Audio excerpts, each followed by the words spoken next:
നമസ്കാരം. വിജ്ഞാന ചൂടാമണിയുടെ പുതിയ വീഡിയോയിലേക്ക് എല്ലാവർക്കും സ്വാഗതം. ഇന്ന് ഏപ്രിൽ 7 ലോകാരോഗ്യ ദിനം. 1948 ലോകാരോഗ്യ സംഘടന സ്ഥാപിച്ചതിൻ്റെ വാർഷിക സ്മരണയായാണ് ലോകാരോഗ്യ ദിനം എല്ലാ വർഷവും ഏപ്രിൽ 7 ആചരിച്ചു വരുന്നത്.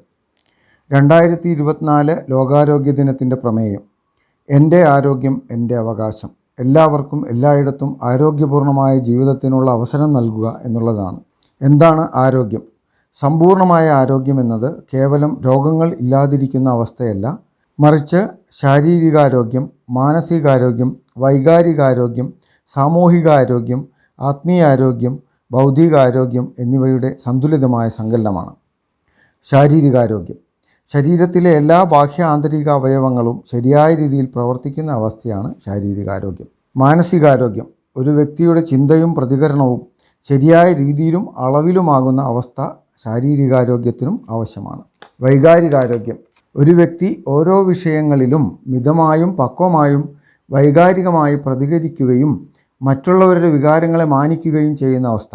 സാമൂഹികാരോഗ്യം സമൂഹത്തിൽ ശരിയായ രീതിയിൽ പെരുമാറാനും ആളുകളുമായി സൗഹൃദം പങ്കിടുന്നതിനും സംവദിക്കുന്നതിനുമുള്ള കഴിവ്. ആത്മീയാരോഗ്യം സ്വത്വം കണ്ടെത്താനും മറ്റുള്ളവർക്ക് വേണ്ടി ത്യാഗങ്ങൾ അനുഷ്ഠിക്കാനും രാജ്യത്തിൻ്റെയും സമൂഹത്തിൻ്റെയും താൽപ്പര്യങ്ങൾക്ക് വേണ്ടി നിലകൊള്ളാനും സ്വയം അർപ്പിക്കുന്ന മനോഭാവം. ബൗദ്ധികാരോഗ്യം സാഹചര്യങ്ങളെ ബുദ്ധിപൂർവമായി സമീപിക്കാനും ഒരു കാര്യത്തെക്കുറിച്ച് പഠിച്ച് സ്വയം ഒരു നിലപാടിലെത്താനുമുള്ള കഴിവ്. ആരോഗ്യകരമായ ജീവിതത്തിന് വ്യക്തികളുടെ ഉത്തരവാദിത്തങ്ങൾ.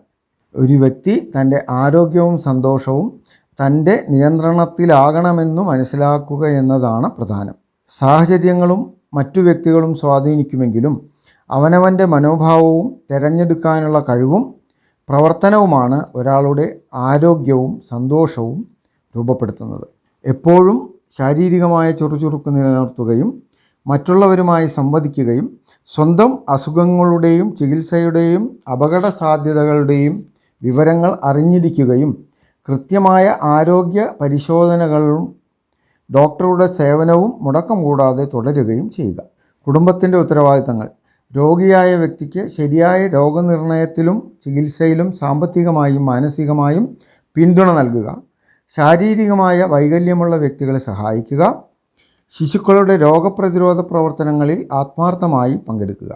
സമൂഹത്തിൻ്റെയും ഭരണകൂടത്തിൻ്റെയും ഉത്തരവാദിത്തങ്ങൾ. ജലം, വായു, പരിസരം എന്നിവയുടെ മലിനീകരണ നിയന്ത്രണം, ആരോഗ്യ പരിപാലന രക്ഷാക്രമീകരണങ്ങൾ ഉറപ്പാക്കൽ, ഭക്ഷ്യവസ്തുക്കൾ, മരുന്നുകൾ എന്നിവയുടെ സുരക്ഷ ഉറപ്പാക്കൽ, ആരോഗ്യ വിദ്യാഭ്യാസം, രോഗങ്ങൾ വരാതിരിക്കാനുള്ള ജാഗ്രതാപൂർണമായ നിരീക്ഷണ സംവിധാനം, നഗരാസൂത്രണം, തൊഴിൽ രംഗത്തെ ആരോഗ്യ പരിപാലനം ഉറപ്പാക്കൽ എന്നിവ സമൂഹത്തിൻ്റെയും ഭരണകൂടത്തിൻ്റെയും ഉത്തരവാദിത്തമാണ്. ആരോഗ്യകരമായ ജീവിതത്തിന് ലോകാരോഗ്യ സംഘടനയുടെ നിർദ്ദേശങ്ങൾ. ജീവിതം ആരോഗ്യകരമാക്കാൻ ധാരാളം പഴങ്ങളും പച്ചക്കറികളും ഭക്ഷണത്തിൽ ഉൾപ്പെടുത്തുക.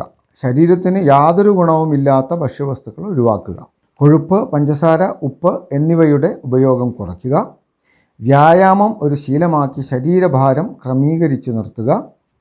വ്യക്തിശുചിത്വവും പരിസര ശുചിത്വവും ഉറപ്പുവരുത്തുക. രോഗപ്രതിരോധ പ്രവർത്തനങ്ങളിൽ സജീവമായി പങ്കെടുക്കുക. മദ്യപാനം, പുകവലി തുടങ്ങിയ ദുശീലങ്ങൾ ഒഴിവാക്കുക.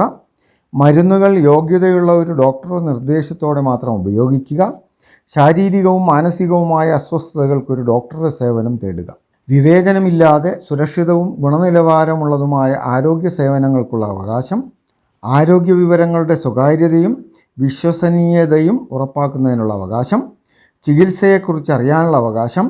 സ്വന്തം ശരീരത്തോടുള്ള അധികാരവും പവിത്രതയും കാത്തുസൂക്ഷിക്കുന്നതിനുള്ള അവകാശം എന്നിവയാണ് എൻ്റെ ആരോഗ്യം എൻ്റെ അവകാശം എന്ന പ്രമേയത്തിലൂടെ ഈ ലോകാരോഗ്യ ദിനത്തിൽ ലോകാരോഗ്യ സംഘടന വിഭാവനം ചെയ്യുന്നത്. അതിനുവേണ്ടി പ്രതിജ്ഞയെടുക്കലല്ല, അവരവരുടെ ഉത്തരവാദിത്തങ്ങൾ ഏറ്റെടുത്തുകൊണ്ടുള്ള പ്രവർത്തനമാണ് വ്യക്തിയും സമൂഹവും ഭരണകൂടവും നിർവഹിക്കേണ്ടത്. ജയ് ഹിന്ദ്.